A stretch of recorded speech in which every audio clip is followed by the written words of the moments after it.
Hi, and good afternoon, everybody. Okay, everybody happy with the weather? Thumbs up, weather, okay? Who wants more snow? You're obviously a skier, aren't you? Okay. I'm sorry you're outvoted by about 90 to 1. But thanks for coming out to our meeting. We still have a few people signing in over there and getting their 50/50 tickets. The most important notice, of course, is that the bar is open. The bar is open. Well, obviously, we don't have a heavy drinking crowd today. I want to thank our CARP board. We have Paulette is there someplace. Paulette, Marianne, Stan, and Pauline over here. And of course, our guest speaker will be introducing in just a very few minutes, Les Lisk. You know, we hear a lot about housing and why is nobody doing anything about housing? Well, Les did something about housing, and we're going to hear about that in just a very few minutes' time. But just bringing us up to date on CARP activities, we're going to have a meeting in April, and there's a possibility, I don't know if have we set the date as far, Paulette? April the 25th. And we'll be meeting at Meadowbrook out in, thank you, everybody knows where it is. And they have graciously agreed to host us for our April meeting. And in June, on June the 12th, we'll be holding our annual general meeting at the Northbury Hotel, which we've held there for I don't know how many years. This will be our 25th anniversary, our annual general meeting at the Northbury Hotel. And we will have a special guest. We believe we're going to have a special guest from, there's a little mouse there behind me. Sorry. I was asked to turn up the volume. Oh, is she turning up the volume? Can everybody hear me now? Okay, if not, we're going to have a hearing test afterwards. And we have an audiologist who's in the back room there. On June the 12th, at the Northbury Hotel, we hope to have a representative from the National Office of CARP. We're also going to have a special guest in the person of Andy Lowe. And everybody knows Andy Lowe because he's the person that has written more songs about Sudbury than anybody else. And he will be entertaining us with Sudbury songs. Interestingly enough, Andy has written a play, and it's premiering tonight at Thornlow Theatre on until Saturday. And it's all about the songs of Sudbury, and it's being, now Andy's not singing at that, but he has a cast of about 10 people that will be singing Sudbury songs, and you can look it up, I think it's online. It's called, I forget. No Fences. No Fences, thank you, No Fences, with Andy Lowe's play. I think it's one of the first plays that's been written exclusively about Sudbury with music. Now, also, Landy will be singing for us at our annual general meeting, and today is one of our door prizes, one of Andy's first albums. You may remember some of his songs, such as Go Wolves Go, which they are this year, what a change. Sudbury Sunday Morning, The Hills Around Ramsey, Jewel of the North, A Day in Killarney, Bound for Northern Ontario, The Berry Picker, The Walden Bang, Thanks to You, William Bell, and all these great songs Andy will be entertaining us with on June the 12th. So mark that on your calendar. And also one of my favorite songs I'm going to ask him to do is From Sudbury to Thunder Bay. Have you heard that one? It's a great, once you hear it, it's one of those earworms. It gets in there, you know. You can't get it out. Great song. Anyway, that's going to be one of our door prizes. We got other door prizes over there. And Les, if you want to take this over to our door prize table. See, we got them working already.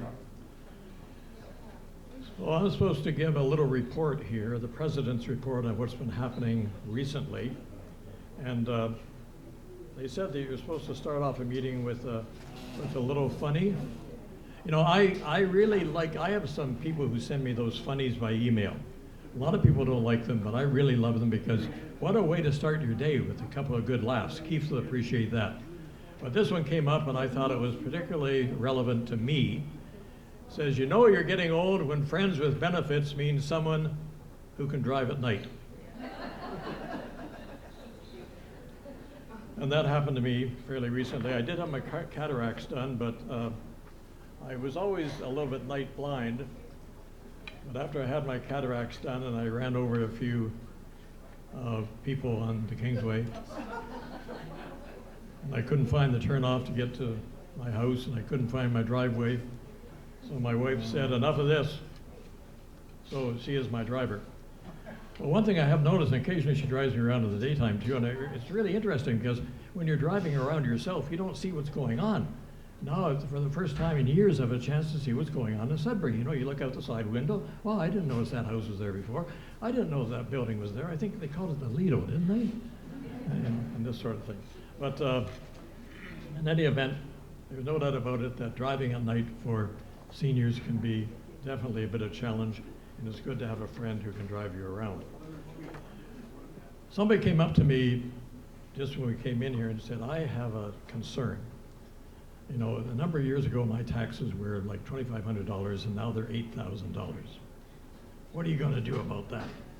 And I said, well, I can't do that much myself. However, it's possible, and we've talked to a couple of counselors about a program which called the Tax Deferral Program for Older Adult Homeowners. And when we did a survey at our last annual general meeting, we found out that 70% of our members do own their own homes. And how the tax deferral program works, it works in Ottawa, it works in Oakville and Burlington and Kingston and a number of other communities. The tax deferral program is really what you might call a lien on your property. So let's say your taxes are $4,000. What happens is you apply for this particular program, and that $4,000 is attached to your home equity. Now, a lot of people say, well, wait a minute, you know, I'm leaving my home to my kids. You know, you're going to tack this money onto my home year after year. What's going to happen? Well, what happens is your house increases in value. So the chances are, by the time, and my mother-in-law, that the program is very popular out in British Columbia. My mother-in-law just went to a retirement home like this. She sold her home. Mind you, it sold for $700,000 because that's British Columbia. But we're getting there here. But what happened is, and she had been in the program for years and years and years. So what happened, the amount of money that was put on her equity, by the time the property was sold and when she went to the retirement home, the dollar value of the home was more than when it started. So the chances of leaving a legacy are good. So we've talked to a couple of our counselors here, and we're going to talk to the Seniors Advisory Panel about this particular program. And there's lots of resources, and it does give you the opportunity, if your taxes have gone up to the point where, you know, you could use that extra money. Let's say you get the $4,000 as an example. You know, that's a lot of cat food you can buy. Or you can go on a big trip. Or you can, you know, whatever you want to do with that money, because it's going on your home. And let's face it, none of us are going to live forever. We did a survey last time of our seniors, those people who come out to our meeting. And we found out that 88% still drive. So we are still a very mobile city. Our seniors are still very, very mobile. And it's important that they're able to get around. And of course, it's probably the reason that 100% said that they'd like to see the roads improve before any new super projects. And of course, we agree with that. But another thing that was very interesting, when it came to healthcare, we found out that almost all had family doctors.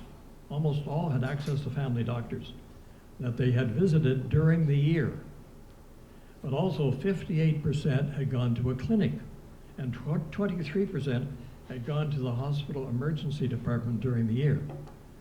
So we can see, you know, not that it's our fault, but we can see some of the strain on the healthcare system is due to those of us who are a little more advanced in age, and unfortunately the healthcare system hasn't adapted to this particular situation. But something else that came up, because I'm like that too, I have a family doctor, but I've gone to a clinic a couple of times, and when I went to my family doctor's a couple of weeks ago, we were talking about the procedures that have been taking place and what had happened at the clinic. He said, I don't have any record of what happened at the clinic. And I said, wait a minute, when I go to a clinic, they say, do you have a family doctor? And in most cases, we say, yes, we have a family doctor. So that goes somewhere in a record.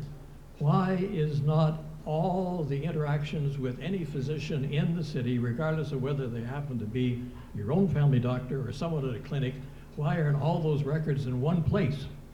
Because you go to the hospital and the same thing. Who are you? Why are you here? And what's the matter with you? Let's take a let's analyze what's wrong. You know, well, yeah, I have a whole record of what's wrong. It's all, you know, it's all with my family doctor, or it's in a clinic someplace.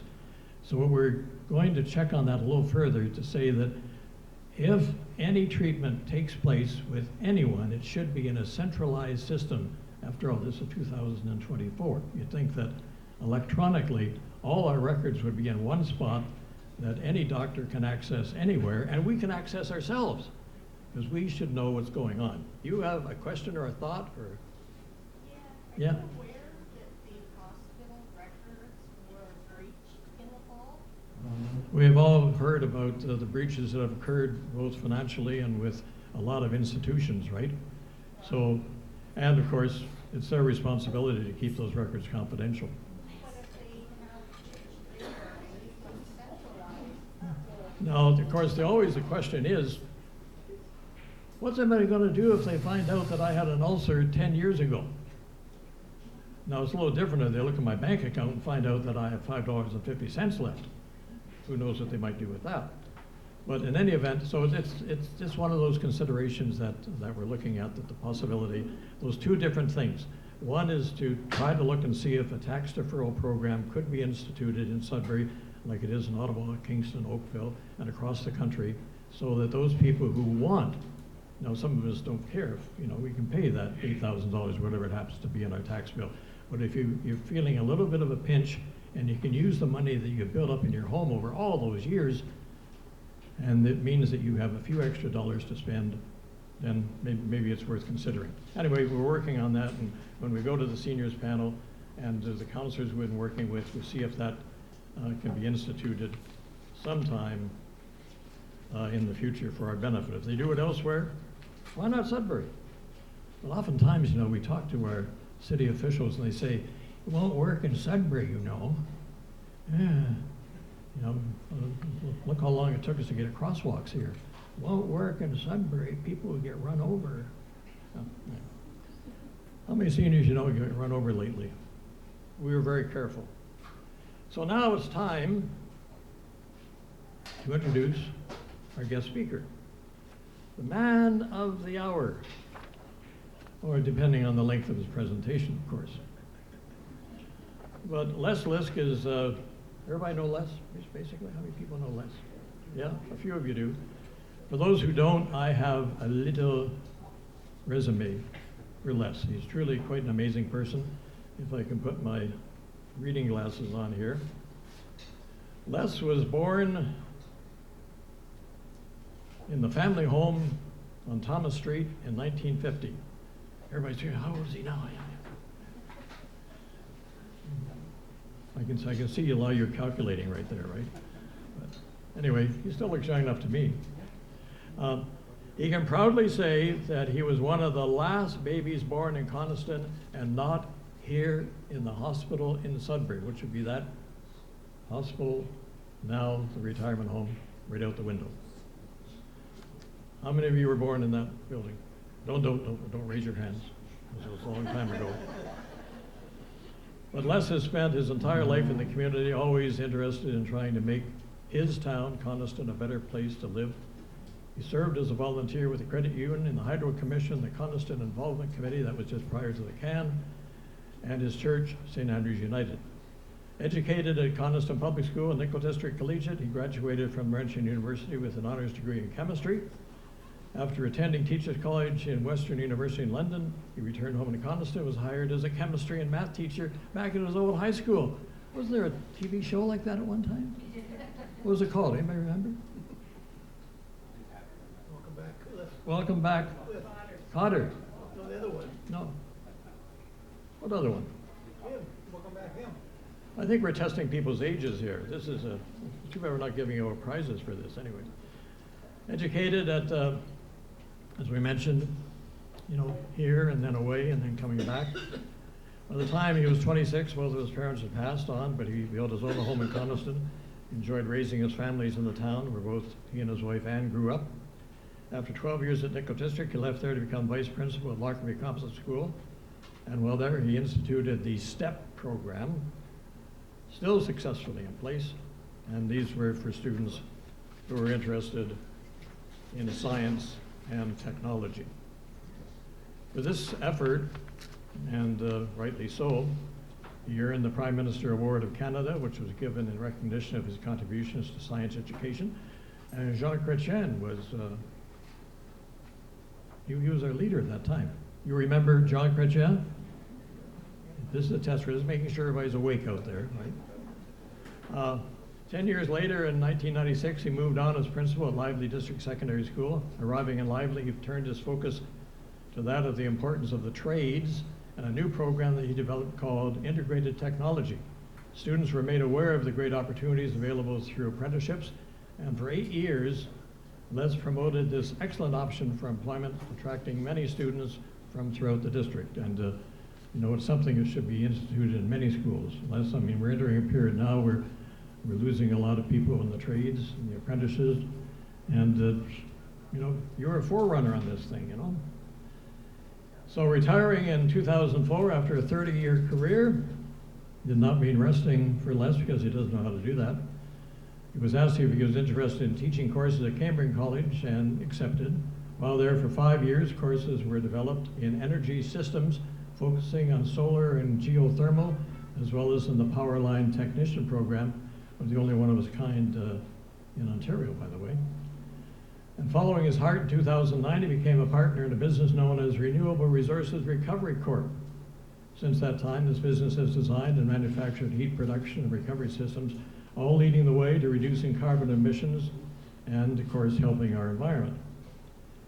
The family church, St. Andrews, has been blessed to have his energy and ideas. Over the years, he's several projects at the church. Solar panels have been installed in the south facing, providing income by producing power and then selling it back to Hydro One. And the church applied for and received grants through the New Horizons for Seniors program, providing funds to install a chairlift, new kitchen, and a handicapped accessible washroom. St. Andrews, the oldest church in the district, having been built in 1907, the Victoria Mine. Really, that's amazing. And then was moved by rail to Coniston in 1914. That's back when Mon Lico was developing the smelter there. In keeping with Les's strong motivation to help his community, he ran for city council in 2014. The attempt was unsuccessful. I know all about that, having done that a couple of times. Yeah. But I was on the school board for a number of years and worked with Les, and was involved and very, very supportive of the Lively District High School, and we spoke there a number of years ago in an attempt to save the school, which worked. Well, not on my behalf, of course, but due to the enthusiasm of the community for keeping a high school in Lively. And where are we here? Oh, yes. Anyway, the Coniston nonprofit Seniors Housing Corporation was in its infancy, and Les was fully aware of the roadblocks that were hindering the project. The hydro, water, and sewer capacity, and land acquisition and zoning were all huge barriers to overcome, and he's going to describe some of those. But unfortunately, the introduction has taken so long, so that's it. We're through. Sorry, Les. No, let's fire up your projector here. And Les is going to take over. Very glad that Les agreed. We were going to be here in November. You recall, but we had a little bit of a COVID scare in November, so we couldn't be here. So we decided that we knew that February was going to be a nice warm month. So that's why we're here on February the 8th. And Les, we're certainly glad you're here, and we're most interested in hearing about the challenges and the success of this very important program. And we're going to hand you the mic here. You have your remote control too? Yeah, I'm all set. Thank you very much. It's a pleasure to be here this afternoon to talk to everybody. You know, it's amazing after all the years of different, whether it's at university, you okay now? Sorry. Whether it's teaching at university or Cambridge College or at high schools or at Science North, we set up programs here. I see people all through the room, and my accountant's even here, so he's keeping an eye on me to make sure. You know, this began in Sudbury.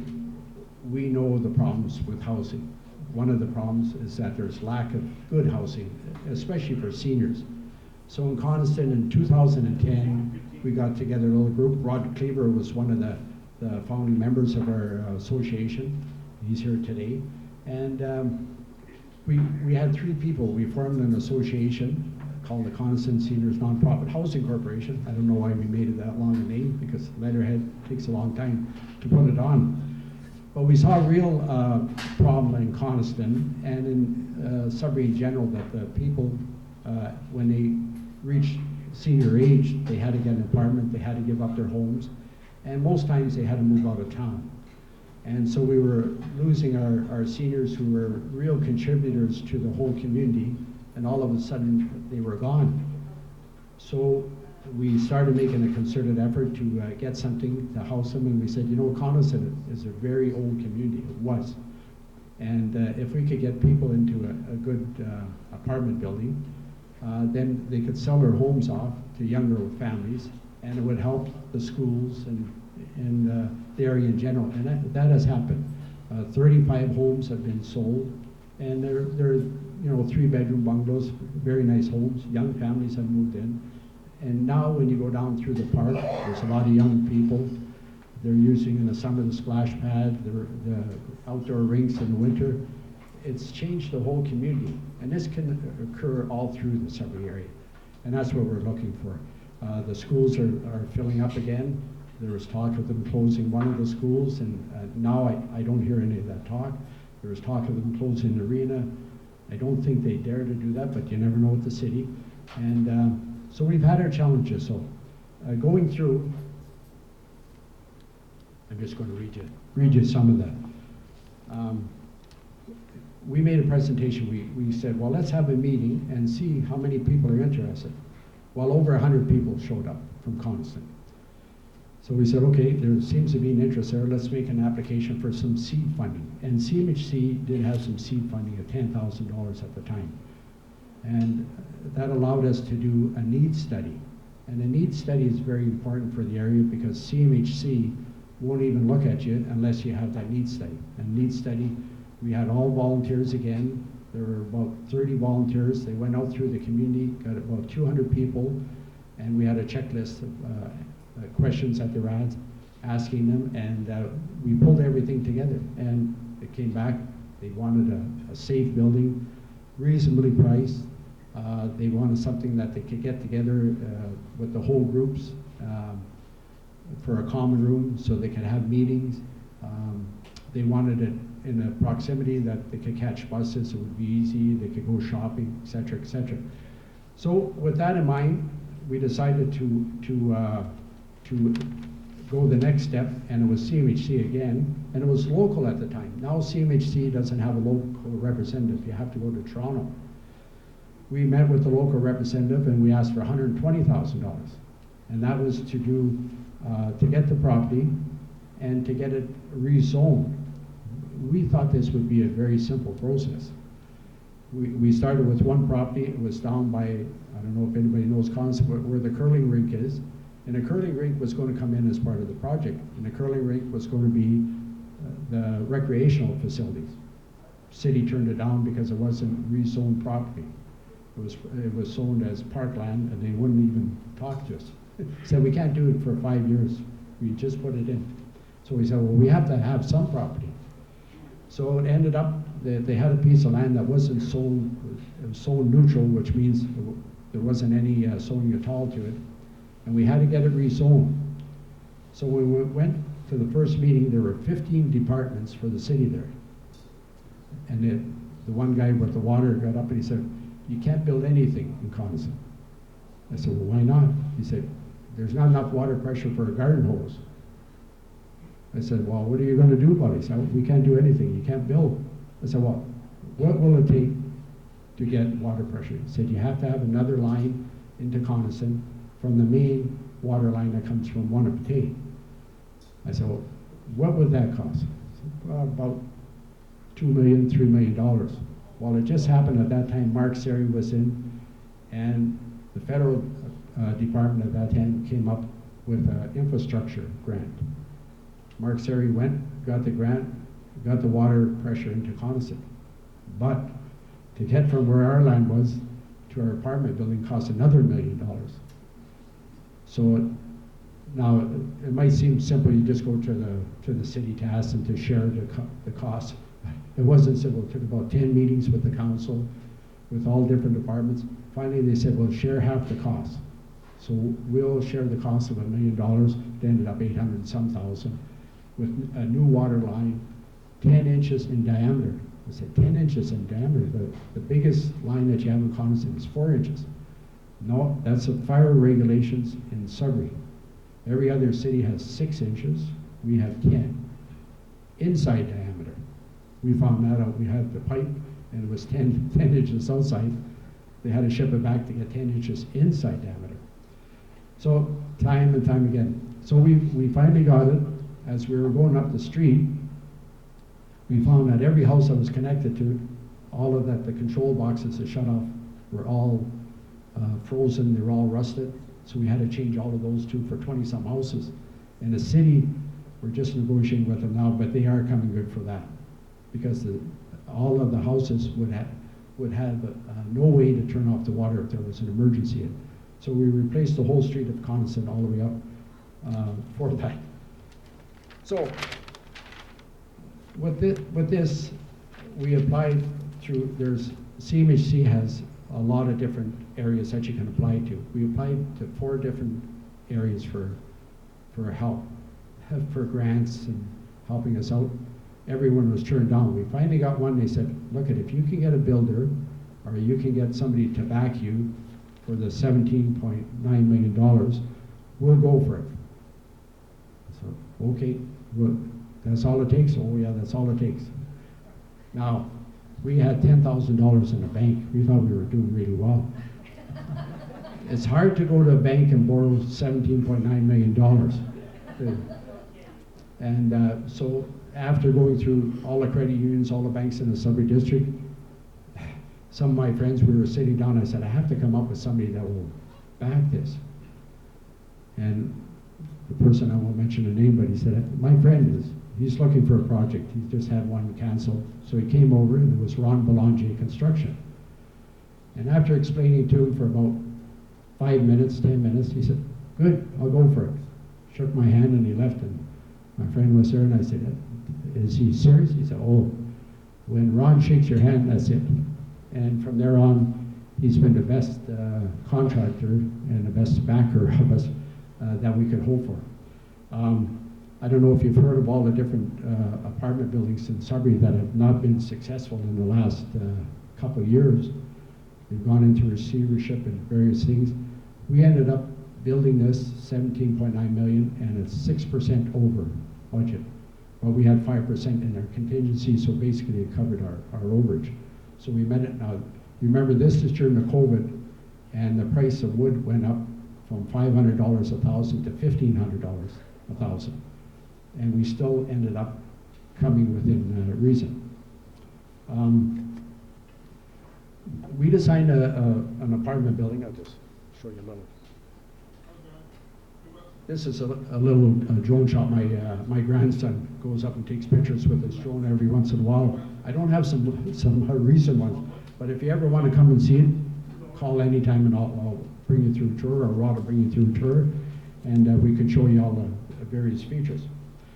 The needs study and what we ended up building contained various things. The people wanted 2 elevators, so we got 2 elevators. They wanted a large lobby so people could sit in there and talk. We have that. We have a common room. We have an outside area with barbecues, so the people have we have all the barbecues for all our tenants there. A full kitchen, handicap washroom right there. They can have it to have family get-togethers, and it's been used since we moved in at the beginning of November. It's been used quite a bit for that already. They have card clubs, indoor storage we have. We have large balconies. If you've driven by Coniston, you'll see that there's balconies that are at least 8 by 12 and some are 10 by 14. And they're all self-contained, which means that they're not attached to the building. They have their own structure. And the reason why they have their own structure is that this is a near zero energy building. It's very low energy. The walls are 16 inches thick. The walls are R60. The ceilings are 100, I think it is, the main roof. The windows are all triple pane. We have various things, and I'll just show you some of the features that save energy.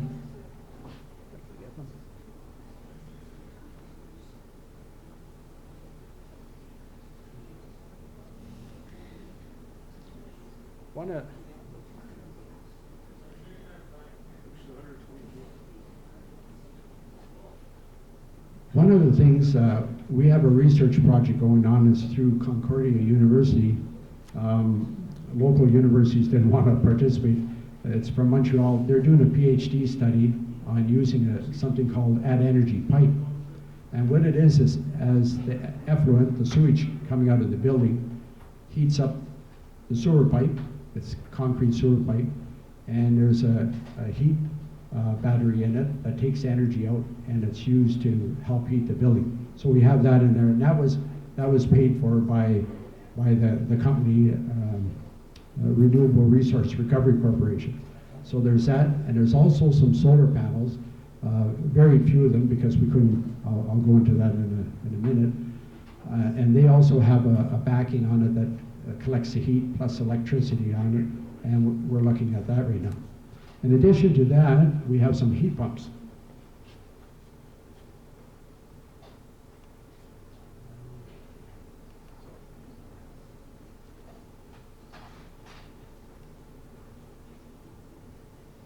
Try and make it a little bigger for you. They're called, if you look in the left-hand corner, they're called Minotaur heat pumps. It's the only heat pump made in Canada that does heating, cooling, it does air conditioning, it does HEPA filters, and it's an HVAC, and it's humidity controlled also. Each of the apartments have one of these, and that they control it themselves. So they control the temperature, the humidity, the HEPA filters. We decided, remember that COVID was going on, we decided that people could shut their doors and it would be sealed tight. You wouldn't have to get outside air from anywhere else in an apartment. It would just be your filtered air for yourself. So these are the efficiency with temperatures to about, they say 30 below, but about 20 below is over 120 to 200% efficient, which means that every dollar you put in of electricity, you get about $2 out of heat or air conditioning. So we put that in rather than, and there's no natural gas or any other ways of heating. It's all electricity with heat pumps, etc. The hot water is also heated by electricity.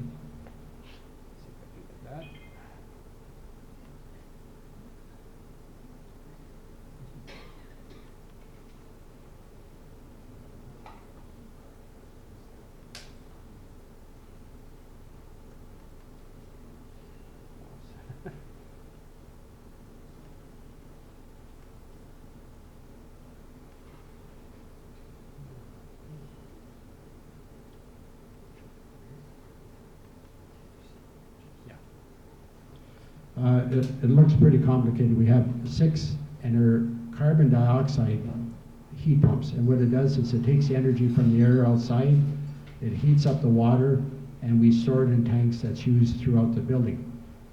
Again, that's a first of its kind in Canada. We're trying it out. It's been pretty successful, and we do have 2 backup regular big hot water heaters just in case on the 40 below. Now, we've had to use them a couple times when it went 28 below, but that's the only time so far. And so we're just waiting to see our electrical bills. It's a new apartment, so we're seeing how high the electrical bills are. So far, they seem reasonable. So we're looking at that. So everything is very energy efficient. The lighting is all LED. When you go in the hallways, it's a low lighting, and as soon as you walk in, the lighting comes up. If you go in the stairwells, the same type of thing. In your apartments, they're all LED. The stoves are induction stoves. The dryers are induction dryers, and what that means is that there's no duct outside at all for the dryer.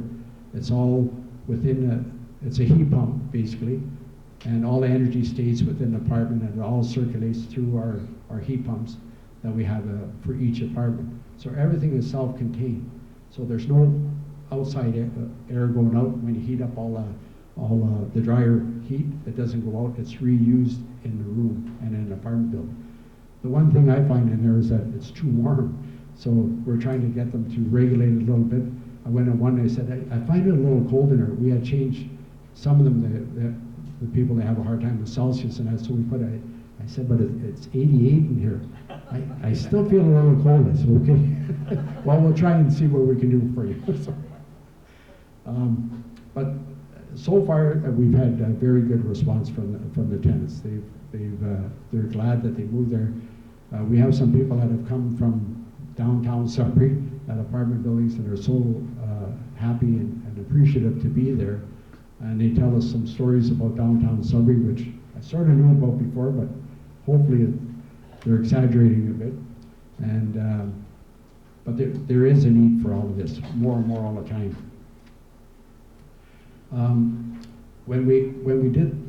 When I talk about getting rezoning and various things, it costs us, I believe, with everything over $1 million for the rezoning and the water and everything.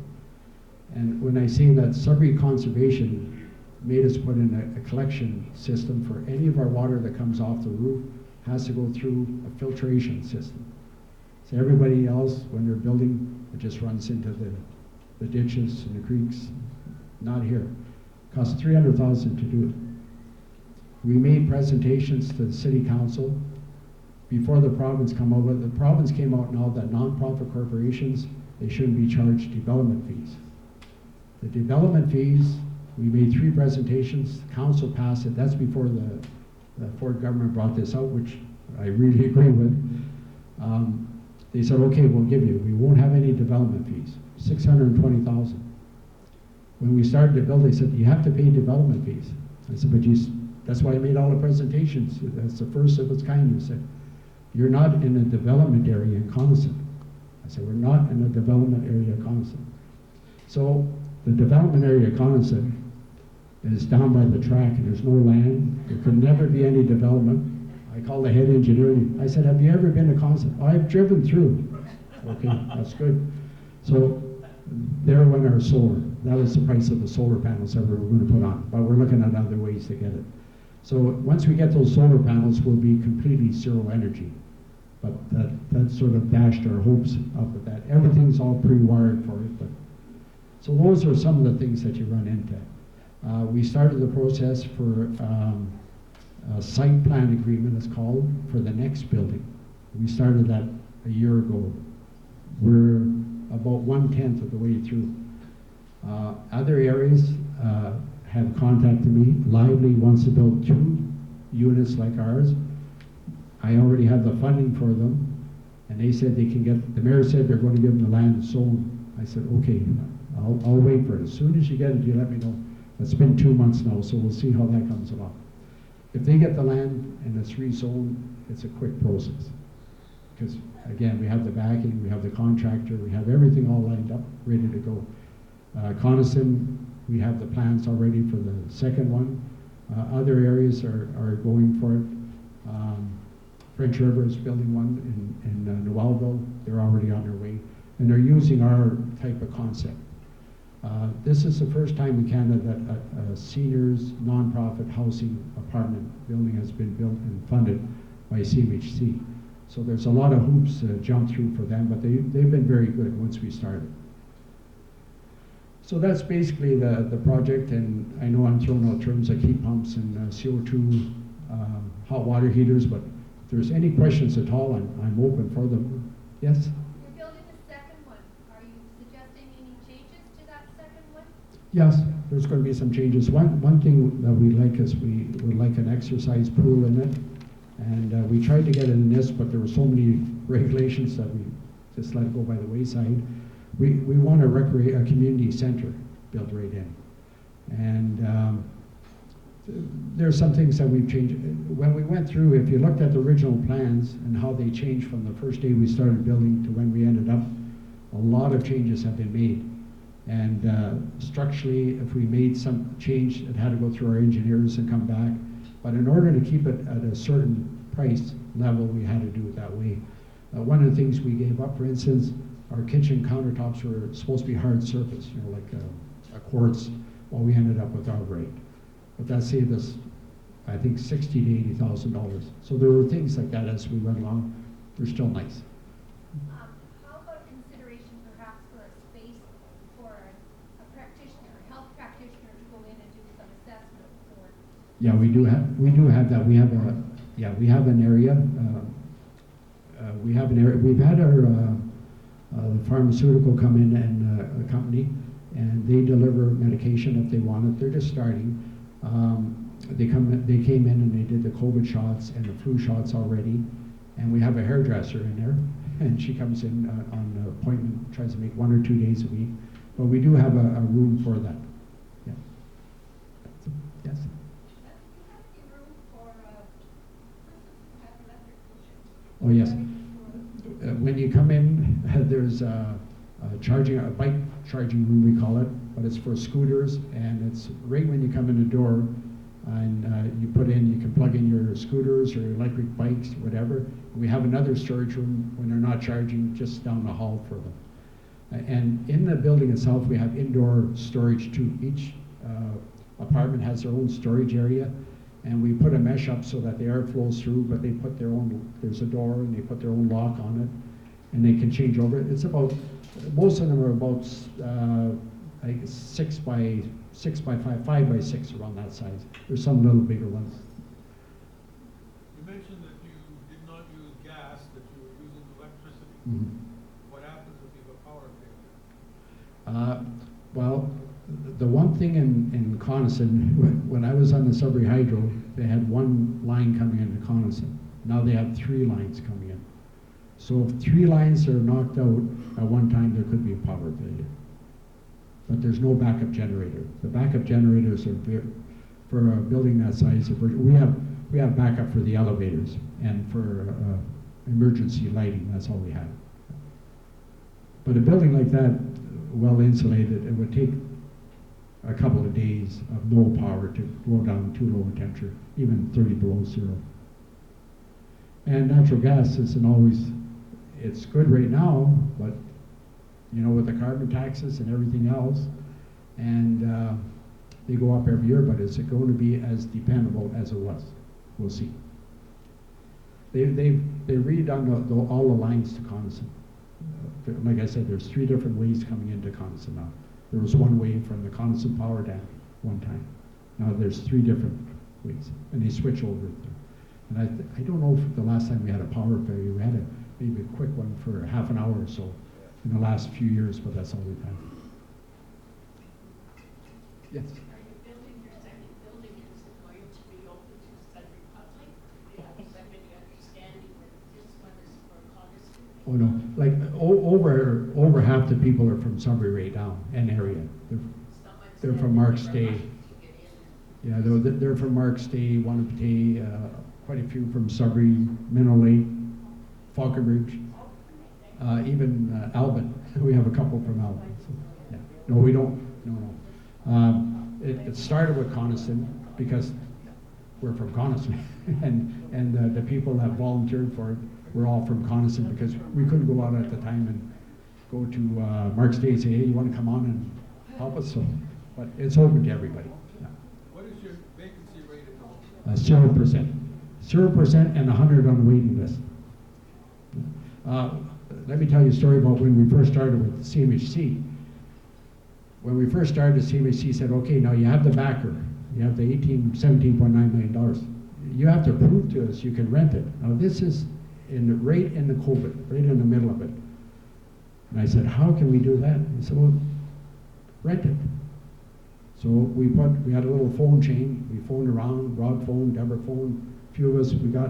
We said, okay, on May the 12th, we have our little church, little United Church in Coniston on 1st Avenue. We said, we're going to meet in the basement. Only 2 people can come in at a time, and we'll have 2 people set up. and we're gonna show you pictures of the apartments. So I thought, this is gonna be a tough sell. We went there, it was supposed to be at 10 o'clock, at 9 o'clock I went there.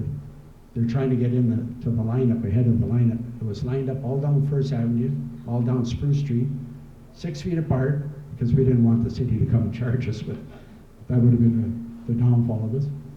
It was rented by noon, 55 units were rented, totally. And a waiting list was there. They were very upset that they couldn't. They were trying to buy their way in. They were all, at that time, from Coniston. Everyone. Since then, I mean, this has been going on for 10 years. Remember, some people, they were in their 80s then, and they're not able to move in, and some of them decided not to move in, and then it opened up for other people, which the other people were very appreciative of. Yes. Firstly, congratulations on your perseverance with the Democrats. You got it. Patience is probably something our seniors are good at, and stubbornness.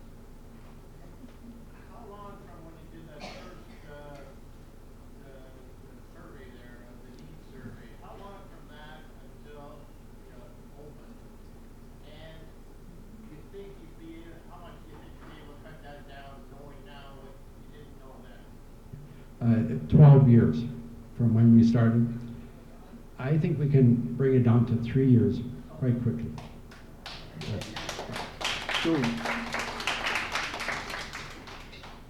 And now the city, again, the mayor is very, very positive. He said, I can really streamline it. He doesn't realize the ones working for him don't want it streamlined.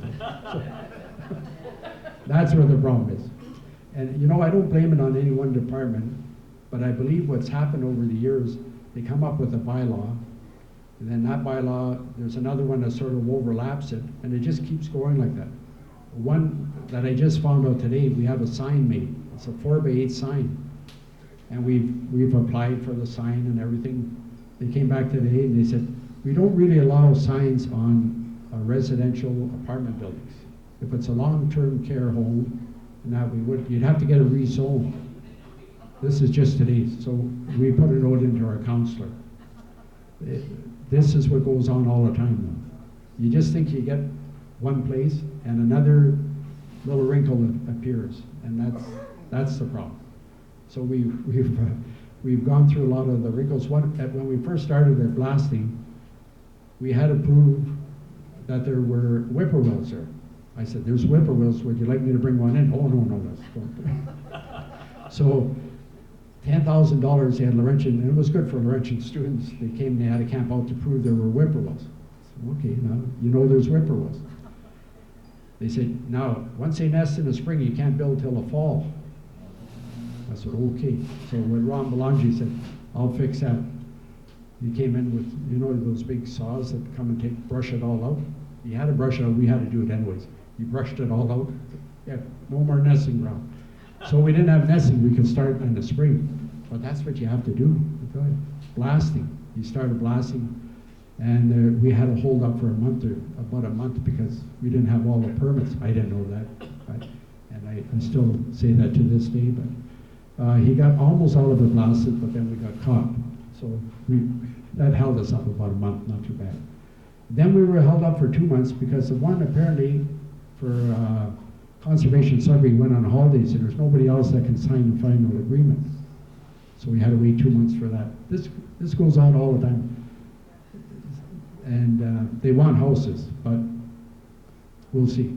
I hope that they're very sincere about this because we sure need houses for seniors. We need housing for everybody, not just seniors. Will you be able to provide gardening space? Yes, we have a spot at the back and the south side that we hope to have raised gardens there. That's what we're looking at now. We want to have that. In fact, I went to some of the apartment buildings. Mary was there, and we saw what was going on and the excellent gardens that they have there. And that's the type of thing that we want to do for sure. We want it as much as possible for the people to get together. It's to make it their home, and that's the whole idea. And The last snowfall where we had to get cars moved, we had an agreement with the guy removing the snow that he gives us 24 hours until people have to move their cars. And he sent me a note, he said, I can't believe how everybody works together there, how they helped out, you know, somebody, maybe they can't go out right then to move the car, somebody else moved it for them. So that was really encouraging. They're starting to come together. And we do get some complaints, don't get me, it's not 100%, but we try to solve them right away. Some people, I think they came from areas, apartment buildings that they were used to putting in a request or a complaint and nothing was done. We try to handle it right away.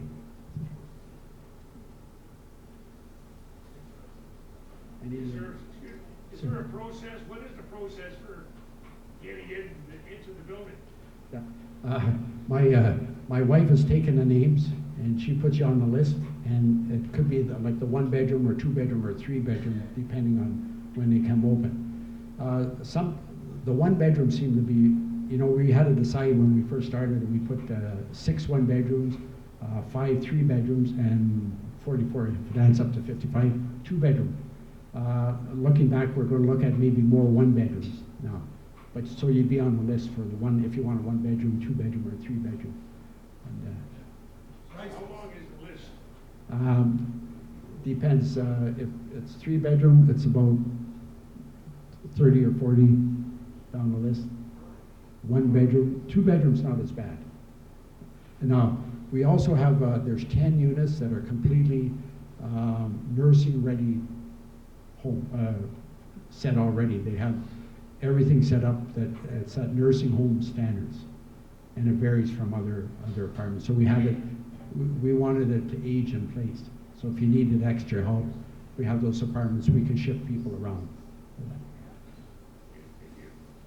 Yes. Your prices involved for the 1 bedroom, 2 bedroom, 3 bedroom? Yeah, the 1 bedroom, it ranges from 1,200 to 3 bedroom, 2,200, and it's at. In order to meet the CMHC rate, it's 90% of the going. We have to get, and it's a certified appraiser that comes, and he goes around to the cities for similar buildings, and he says, here's our rent there, your rent, you can't go up any more than this. And we kept all the rates about 80% right now of the going rates at 1 bedroom, 2 bedroom, and 3 bedroom. The 3 bedroom, they said you can charge anything, there's no ceiling on it. Because it's not an affordability one, and there's 5 units, but we keep it at 2,200. Similar ones around, we know they're 3,500 or so, and we have it at 2,200. How about parking? Is it covered parking anywhere? Or? No, it's not covered parking. It's there's 1.5 parking places for every apartment. So some people have no cars, and some people have 2. Did you take into consideration any parking given the weather conditions that we have to live in here? Yeah, we did it, and we looked at the next one, and we haven't really decided yet. It's underground parking, so it might be. One of the things for the solar was going to be solar carports, and we hope to get that. But we can't promise anybody anything. Depends on the funding. There's some funding coming out now from the federal government, and from the provincial. They're looking at it together for solar, and if they come out with that, we'll have solar carports. Well, who maintains your building? Like, do you have a contractor or? Yeah, we hire various snow plow, we have plumbers, HVAC, etc. We have a live-in superintendent. One of the things that the tenants wanted was a live-in superintendent, and we have a building manager also that comes in, does all the paperwork for CMHC. With these, you have to jump through a lot of hoops, and you have to keep reporting various things like rent every 6 months. You have to have them all recorded. You have to have what the costs are, if you're meeting all the criteria for the contract we signed with CMHC. CMHC wanted us to get an outside building manager, and we said no, we want one inside. And they said, well, we've never done this before. I said, well, show me somebody that knows how to run heat pumps, HVAC, CO2 hot water heaters, solar, and sewage, getting heat off of sewers. Came back and said, that's impossible, you'll never find anybody. I said, I have one. So we have one built in, we have a superintendent, and then I sort of handle the other part for them. Free. For now. free forever. An apartment, is it the same price for one person or two people? Yes, Or three? doesn't matter how many, yeah. Yeah, like 2 bedrooms, most are 2 people. A lot are only one person, they want a 2-bedroom. And, yeah, see, we don't charge extra. We don't charge extra for parking, if they have 1 car or 2 car. No. For storage, we don't charge anything for storage. Everybody has a storage unit. This complex is owned by? Coniston nonprofit housing. It's only self-owned one in Canada. So that's why it seemed she was a little leery about it. But it's the first one that's a zero energy building built to it in Canada. It's the first one that's operated by the nonprofit group. And so there's a lot of firsts, and that, when I say hoops, we had to jump through a lot of hoops for it. Controversial pets? Are pets allowed? No, only if they're registered,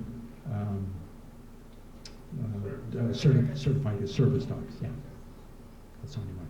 And that was another neat side. He said, we don't want somebody with a parrot at one end of the hall and it's screeching. And one of my best friends has 2 parrots, and he said, it's true, it drives them crazy. He said, I had parrots that you could hear 5 stories up, they'd hear them. So, What's yes. your age limit? 55 and over. Sorry, I didn't hear that. 55 and up. The age you have to be? Yeah, 55 minimum, and we have 2 people there that are 90 and 91. In their good shape. Yes? My name is One Lively. Yeah, well, they'll be putting out a list soon. They're coming on Tuesday next week to talk to us. Is there anyone from Garson that has approached you? No, but there's 4 or 5 that are living there from Garson that they're happy. Yeah, no, nobody's approached us. Yes. Is there any interest in the valley, in Hanford, Valcarron area for this type of? I went out to Chelmsford and made a presentation, but nothing has come out of it so far. So, and then I made one in St. Charles. So when they asked me to go out, I go out and talk to them. And I said, well, we'll assist them to a certain extent, but it's up to them to form a committee. Sorry, there was a question. Are you? Yes, Right. do they have like an office or somewhere where someone like I can come in and they can, people who are need assistance in the building? Yeah, we do. We have a room for that anytime. Yeah, just contact myself or the building manager. Yeah. We It's didn't like, hear the question. We didn't hear the question. So if there was an actual, like an office or somebody for ICANN, that they come in for people who need assistance Yeah. in their apartment? Or if they have like a call or somebody comes in to look after them medically or whatever? Can't hear. yeah. Is there any, like for ICANN, if they need financial assistance or medical assistance, is there any place where they can meet with the people, and there is in the building? We have a room for that. Yeah. Now that you've done all the work, is the city taking advantage of this and helping you promote it to other areas? The mayor contacted Mark Seri, and Mark Seri called me last week saying the mayor has 4 or 5 properties for you, Les. Because I said, I don't want to talk to you, Mr. Mayor, until you have rezoned land and it's all service. So he's gone through Mark Seri now. Because anyway, I won't tell you the statements I made to him. So. Could be one of the good news stories. Yeah. Yeah, and it could be. You have to remember, this didn't cost the city anything. They got an upgraded water system, they got upgraded sewer system, electrical system, they got upgraded, everything basically for free. And plus they're going to get $70,000 taxes a year. And I don't think they're going to get that by tearing down the Lido. I don't think so. But. One more question. Yes? There's going to be an open house next Friday in the Wellville, for the one that they're building there.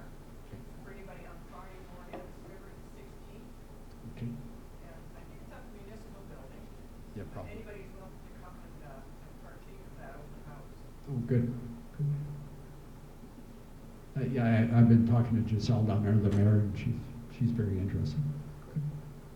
So that looks like it's going to the next step now to see if there is a demand there. Good. Yes. Les, it sounds like you found it more efficient to ask for forgiveness than to seek permission. Yes. The city, I would never admit that to the city, but that's true. No, and it wasn't anything that would hurt anybody, you know, it was done to expedite the process, and we had to do it anyway, so we just sometimes moved it up a little sooner than we should have. Yes? Can you get the old hospital tore down now? Yeah. Well, they promised the city, so it'll all be done by the time they promise. Don't bet on it. I won't steal any of your stuff. Thank you. Thank you.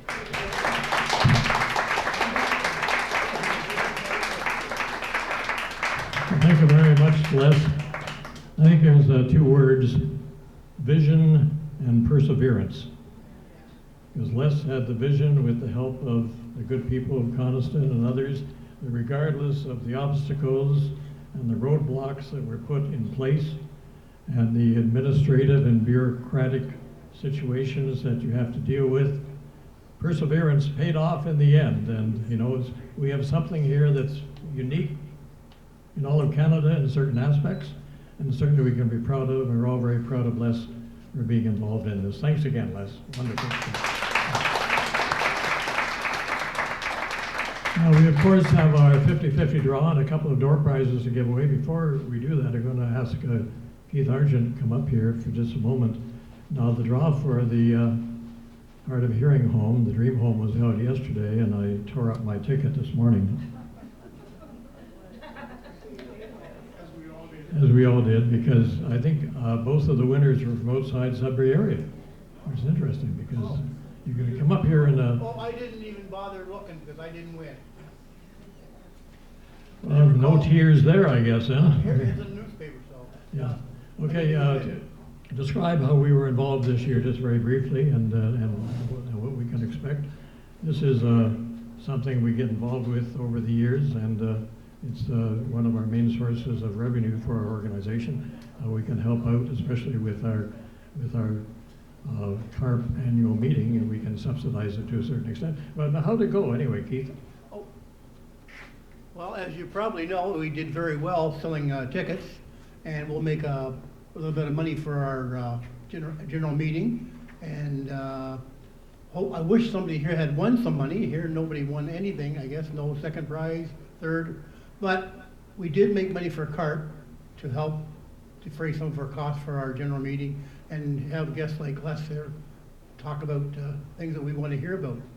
But we would like to get you folks more involved with CARP, either on the board or helping us do things like the AGM meetings or sell tickets, whatever. So if you've got time to spare and help us out to volunteer, we'd sure appreciate it. Thank you. One of the things that CARP has been involved with over the years is housing and attempting to housing. What Les was involved in is what we might call transitional housing. Now, for those who have their own homes, they sometimes find that it's a little too large. The kids have left the nest, and maybe they want something that's not as difficult to upkeep. So the transitional housing, much like Les has been talking about, this is where you can go in between before you end up maybe in a facility like this or any of the other retirement homes, or heaven forbid, in a nursing home. But there is a stage, we start off, and unfortunately for young people now, the opportunity of getting a home, a starter home, well, it's getting more and more difficult. However, as Les mentioned, because of that establishment, there's some 35 homes, I think you mentioned, that have become available just in the Coniston area. So with more transitional housing, this allows for the existing stock of housing to become more available. And if we can keep it out of the hands of those greedy slum landlords from Toronto who would come to town and buy up some of these other homes and then put about 20 students in each home, we have to look at that particular situation. But Les, thanks once again, and good luck in the next endeavors, and hopefully you're going to inspire other programs like this and other fine buildings throughout Greater Sudbury. But now the big event has arrived. Pauline, are you going to give away the door prizes here? Do you have, and is this the 50-50? Yeah, that's the 50-50. Yes, well, let Lisk draw it so we can blame him for the 50-50. There you go, Les. Somebody has to win. And also we have our door prizes to give away as well too. Stan's up here with some money. What are you doing with this money, Stan? Everybody has their ticket ready. Would you like to read it out, Les, or you want me to read it out? Okay, thank you. Over to the All right. Nice and close. Thank you all for coming out and supporting our 50-50. The lucky winner will receive $62, which is not bad. And the winning ticket is 577031. Loser again. 577. There's a lucky lady. All right.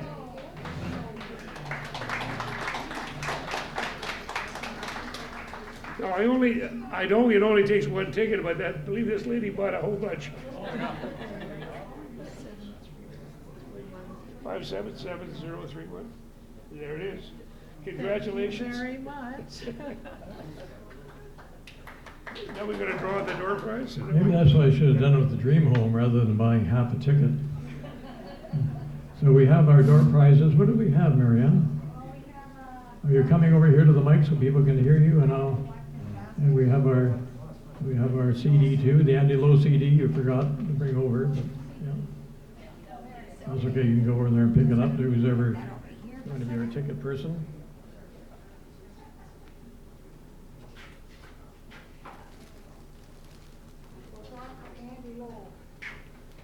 You want to do Mandy Lowe first? Okay. And then we can have the Marianne alcoholic basket here.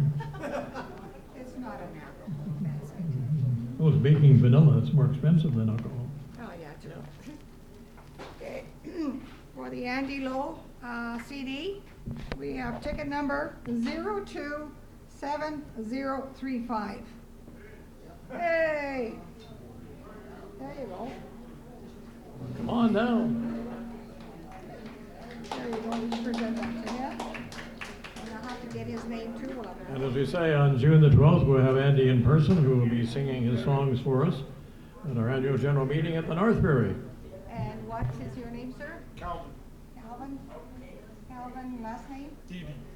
Edie? E-A-D-I-E. Calvin Edie. Oh, Edie. Okay, thank you very much. Okay, the next one. And the next one, That's for this one here. Okay, don't need. Oh, okay. okay, Marianne, this is for our basket, is that right? This is for the basket. Super basket, okay. There we go.